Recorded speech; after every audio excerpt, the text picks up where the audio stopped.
I'm looking forward to the next phase of the business. This has been a long time coming, a bit of a dream come true. This plus a bunch more machinery are going to be coming in the next couple of months. I'm really going to make sure that Element Engineering is a place to be for product development.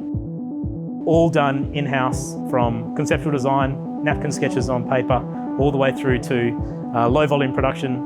And even if we can get there, we might even be able to do some high volume production. So stay tuned. So this beast is going to run the factory basically. This has got well and truly enough capacity plus overhead for general shop air.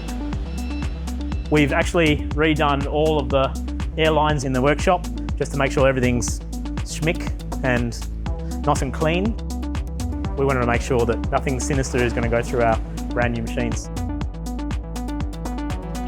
So this is our semi-automatic stencil machine. It will basically lay the solder paste onto the circuit boards consistently. We can do down to very, very small components, 0201s for sure, even the next size components below that. It's a high quality machine. This beast is our pick and place machine. It's a dual head pick and place machine with dual vision. So it can basically pick up very, very small components down to 0201 and smaller.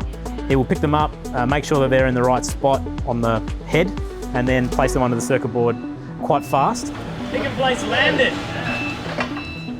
We made this crazy looking pick and place thing back in probably 2012, and it's probably placed hundreds and hundreds of circuit boards. We've gone from this to this beast in the box to do it properly, do it automatically, and make sure that we can turn around new designs within days, not within weeks.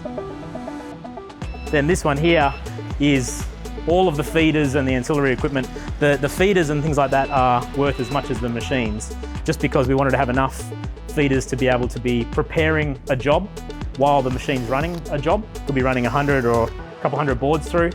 So we wanted to be able to properly utilise the machine from the start.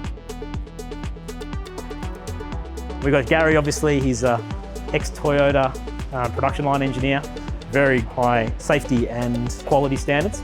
We're going to get everything going and then start to make sure we can implement some systems, so we're going to be hitting ISO 9001 and plus.